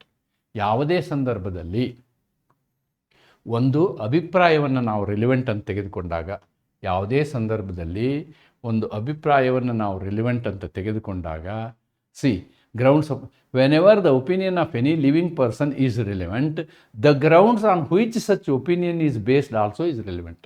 ಯಾವ ಆಧಾರದಲ್ಲಿ ನೀನು ಆ ಅಭಿಪ್ರಾಯವನ್ನು ಹೇಳ್ತೀಯಾ, ಯಾವ ಆಧಾರದಲ್ಲಿ ನೀನು ಆ ಒಪಿನಿಯನ್ ಹೇಳ್ತೀಯಾ ಅಂತಕ್ಕಂಥದ್ದು ಕೂಡ ಮುಖ್ಯ ಅನ್ನೋದು. ಅದಕ್ಕೆ ಒಂದು ಇಲಸ್ಟ್ರೇಷನ್ ಕೊಟ್ಟಿದ್ದಾರೆ. N expert May give an account of experiment. N expert May give an account of experiment performed by him for the purpose of farming the opinion. ನಿಮಗೆ ಬ್ಲಡ್ ಶುಗರ್ ಇದೆ ಅಂಥೇಳಿ ಅಂದರೆ ಅವನೊಂದು ಇಕ್ವಿಪ್ಮೆಂಟಲ್ಲಿ ಅದನ್ನು ಟೆಸ್ಟ್ ಮಾಡ್ತಾನೆ.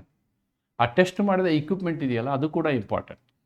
ಬರೀ ಅಭಿಪ್ರಾಯ ಹೇಳೋದಲ್ಲ, ಇಲ್ಲ ನೀನು 200 ಇದೇ ಶುಗರ್ ಅಂತ ಹೇಳೋದಲ್ಲ, no. But the equipment is also important, or the experiments what he has done is also important. That is the very simple section and the last section. Therefore, whatever the notes I have written is based on that only. So, we will go to the notes.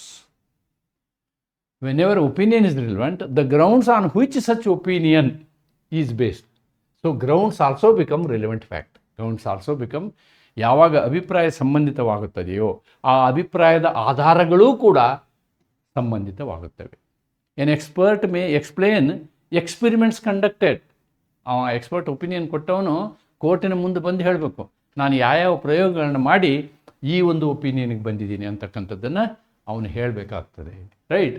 The court should know the principles. ನೋಡಿ, the court should know, court ತಿಳ್ಕೊಳ್ಬೇಕು. ಏನೇನು ತಿಳ್ಕೊಬೇಕು? How the opinion was formed, what materials were used, whether reasoning is reliable. ಅವನು ಯಾವ ಅಭಿಪ್ರಾಯವನ್ನು ಕೊಟ್ಟಿದ್ದಾನೆ, ಯಾವ ಆಧಾರದಲ್ಲಿ ಕೊಟ್ಟಿದ್ದಾನೆ, ಮತ್ತು ಅದು ನಂಬಿಕೆಗೆ ಅರ್ಹವಾಗಿದೆಯೇ, ಈ ಎಲ್ಲ ವಿಷಯಗಳನ್ನು ನೋಡುವಂತಹ ಜವಾಬ್ದಾರಿ ನ್ಯಾಯಾಲಯದ್ದಾಗಿರುತ್ತೆ ಅನ್ನೋದನ್ನು ನಾವು ಸೆಕ್ಷನ್ 45 ಮುಖಾಂತರ ನೋಡ್ಬೋದು. So these are all the general principles. I think third point general. ಇವೆಲ್ಲವೂ ಇದರ ಪ್ರಿನ್ಸಿಪಲ್ಗಳು. Opinion evidence is generally exceptional evidence. It is not a basic evidence. Expert evidence is corroborative in nature. ನೋಡಿ, it is not a substantive evidence, it is only a corroborative. ನಿಮ್ಮ ವಿಷಯವನ್ನು ಹೌದು ಅಥವಾ ಅಲ್ಲ ಎನ್ನುವುದಕ್ಕೆ ಸಹಾಯ ಮಾಡಲಿಕ್ಕೆ ಬರ್ತಕ್ಕಂತಹ ಸೆಕೆಂಡರಿ ಎವಿಡೆನ್ಸ್ ಅಂತ ಹೇಳ್ಬೋದು. Court must independently evaluate. ನೋಡಿ, ಯಾವಾಗಲೂ ಆ ಜಜ್ಮೆಂಟ್ ಕೊಟ್ಟಿದ್ದೀನಲ್ಲ, ನಿಮಗೆ 2 ಜಜ್ಮೆಂಟು, ಅವು ಏನು ಹೇಳ್ತವೆ ಅಂತಂದರೆ, ಯಾವುದೇ ಒಂದು ಒಪಿನಿಯನ್ನ ನೀವು ತೆಗೆದುಕೊಳ್ಬೇಕಾದ್ರೆ ಅದನ್ನು ಇಂಡಿಪೆಂಡೆಂಟಾಗಿ ತೆಗೆದುಕೊಳ್ಳಿಕ್ಕೆ ಆಗೋದಿಲ್ಲ. ಅದು ಅದರ ಸತ್ಯಾಸತ್ಯತೆಗಳನ್ನು ನೀವು ಬೇರೆ ಸಾಕ್ಷ್ಯಗಳಿಂದ ತುಲನೆ ಮಾಡಬೇಕು. Scientific evidence has increasing importance in modern criminal justice. This is another very important thing. ನಾವು scientific evidence, CCTV footage, then call record, right, call record, then brain mapping, forensic evidence, DNA test. So the opinions formed on these things today they are getting dominance ಅನ್ನೋದನ್ನು ನಾವಿಲ್ಲಿ ಗಮನಿಸಬೇಕು. Electronic evidence experts play N important role in the cyber cases. So these are now the established principles. So section 39 to 45 recognize importance of opinions. Okay, how they are helping in administration of justice. ನ್ಯಾಯವನ್ನು ನಿರ್ಧರಿಸುವಲ್ಲಿ ಯಾವ ರೀತಿಯ ಸಹಾಯವನ್ನು ಇವುಗಳು ಮಾಡ್ತವೆ ಅಂತ. The provisions help the court in understanding technical and complex matters. Okay, such as science, handwriting, customs, usages, relationships, electronic evidence, etc. However, they are only advisory in nature. ಇದನ್ನು ನೆನ್ಪಿಟ್ಕೋಬೇಕು. The key point is this. The key point is they are not conclusive evidence. They are not conclusive evidence. They will give you some clue. ಅದಕ್ಕೊಂದು ಬೆಳಕು ಕೊಡ್ತವೆ. Must always be carefully scrutinized by the court before acceptance. So this is all about our today's purpose. The purpose is to see about opinions. And our last video, the next video is last video, and that is about characters. Okay, so this video will complete section I think 46 to 50. ಇವುಗಳಲ್ಲಿ ಒಬ್ಬ ವ್ಯಕ್ತಿಯ ನಡತೆಯನ್ನು ನಾವು relevant fact ಅಂತ ಹೇಳಿ ಯಾವ ಸಂದರ್ಭದಲ್ಲಿ ತೆಗೆದುಕೊಳ್ಬೇಕು ಅನ್ನೋದನ್ನು ಮುಂದಿನ ವಿಡಿಯೋದಲ್ಲಿ ನಾನು ನಿಮಗೆ ತಿಳಿಸ್ತೀನಿ ಅಂತ ಹೇಳ್ತಾ, so I am going to complete this video.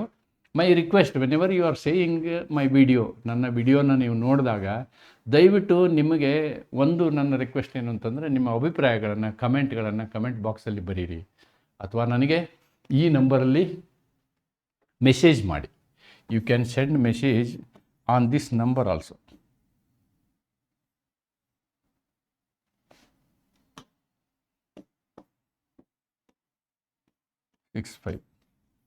I am trying my level best. ನನ್ನ ಪ್ರಯತ್ನವನ್ನು ಮಾಡ್ತಾಯಿದ್ದೀನಿ ನಾನು. ಆದ್ದರಿಂದ ನೀವು ಕೂಡ ನಿಮ್ಮ ಅನಿಸಿಕೆಗಳನ್ನ ನನಗೆ ಹೇಳೋದ್ರಿಂದ ಇನ್ನೂ ಈ ವಿಡಿಯೋಗಳನ್ನ ಅತ್ಯುತ್ತಮವಾಗಿ ತರಲಿಕ್ಕೆ ನಾನು ಪ್ರಯತ್ನ ಮಾಡ್ತೀನಿ ಅಂತ ಹೇಳ್ತಾ, ಮತ್ತು ನೀವು ಲೈಕ್ ಮಾಡುವಂತಹ ಒಂದು ವಿಷಯಕ್ಕೆ ನಿಮ್ಮನ್ನು ಅಭಿನಂದಿಸುತ್ತಾ, ನಾವು ಸಣ್ಣದಾಗಿ 10,000 ಸಬ್ಸ್ಕ್ರೈಬ್ಗಳನ್ನು ಹೊಂದುವಂತಹ ಒಂದು ಯೂಟ್ಯೂಬ್ ಆಗ್ತಾಯಿದ್ದೀವಿ ಅನ್ನೋದನ್ನು ನಿಮ್ಮ ಗಮನಕ್ಕೆ ತರ್ತಾ ಈ ವಿಡಿಯೋನ ಇಲ್ಲಿಗೆ ಮುಕ್ತಾಯ ಮಾಡ್ತೀನಿ. ನಮಸ್ಕಾರ.